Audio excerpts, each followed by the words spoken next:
She'll be speaking to a number of college pro teams coming up, and now she gets to speak here with you. Ladies and gentlemen, Jade Gordon. In my college essay, so I don't know if you know his story, but growing up, he wasn't the best dad. He was not positive. He was always negative growing up. And so the positivity really changed his life. And so my college essay, I wrote, my mom struggled with her health because she was sick when I was growing up, and my dad struggled with himself.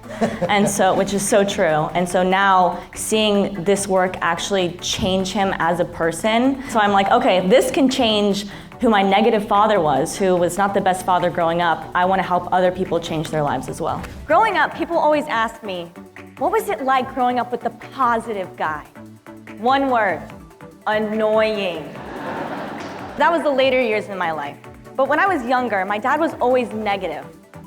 But everything changed when he became a Christian, when he had Jesus as his Lord and Savior. And he started to implement the principles that he's going to talk about today. And not only did it change his life, but it changed my life, my mom's life, and I've seen it change thousands of people's lives.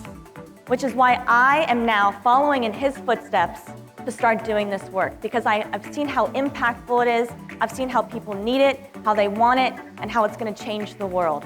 So with that being said, I want to introduce you to my mentor, my best friend, my favorite parent, sorry Mom, and my hero, my dad, John Gordon. And so my friend that I had met at Wally's, she got a job at Nobu Malibu.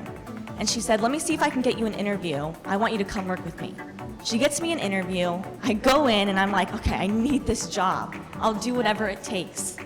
He hired me on the spot. I'm thinking, wow, he likes my personality, my energy. I'm doing something right. They were just so desperate. They were willing to hire anyone. So I was like, okay. So I started working at Nobu Malibu, and if you don't know what it is, it's probably the most famous restaurant ever. All the celebrities go there. If you look at the Daily Mail or any, tabloid, people are at Nobu Malibu. So my first day on the job didn't go so well. I'm there at work, and this guy walks in at dinner. It's like our rush hour at dinner. We always book a month in advance. It's so hard to get in. This guy walks in. He's wearing a mask, glasses, and a hood.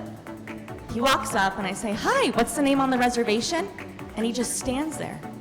I'm like, do you have a reservation? Stands there, doesn't say a word. So I said, well, if you don't have a reservation, I can add you to the wait list. Right now, we're looking like a minimum 4-hour wait, unless we have cancellations or no-shows. All of a sudden, my manager flies around the corner, walks up to him, sir, you can follow me right this way. She seats him at the table, and I'm thinking, what was that? She walks over, she says, Jade, that was Leonardo DiCaprio. I was like, oh my gosh. If I would have known, I would have asked him, come on, you're telling me you and Kate Winslet couldn't have fit on the door when the Titanic sunk? I'm like, come on. So that didn't ever happen again, trust me. I made sure it didn't happen. And so I sat LeBron James. I met so many celebrities. George Clooney told me I was funny. I made him laugh. So I was like, okay. And I wish I could tell you I found my purpose having a really deep conversation with Adam Sandler about his favorite dish, but that didn't happen.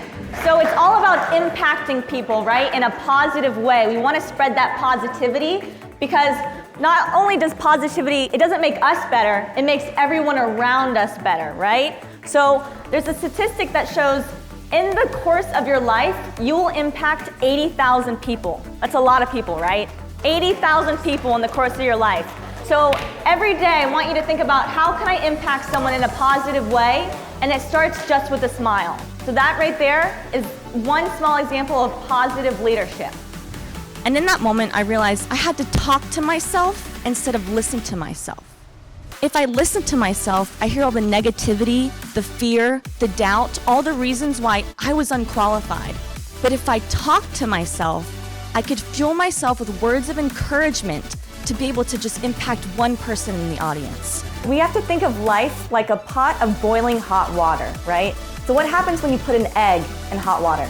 It gets hardened. What happens when you put a carrot in boiling hot water? It gets soft. But what happens when you put a coffee bean in hot water? it makes coffee. So it's no longer water, it completely transforms its environment to be something completely different. So we can be like eggs, where we can get hardened by our environment, we can be fearful, angry, negative. We can be like carrots, where we get mushy, softened by our environment, where we're just, angry, depressed, stressed, frustrated. Or we can be like the coffee bean, where we're positive and we're transforming not only ourselves, but the people around us. So you have your telescope and your microscope. So I want you to envision a telescope, right? You can see pretty far away.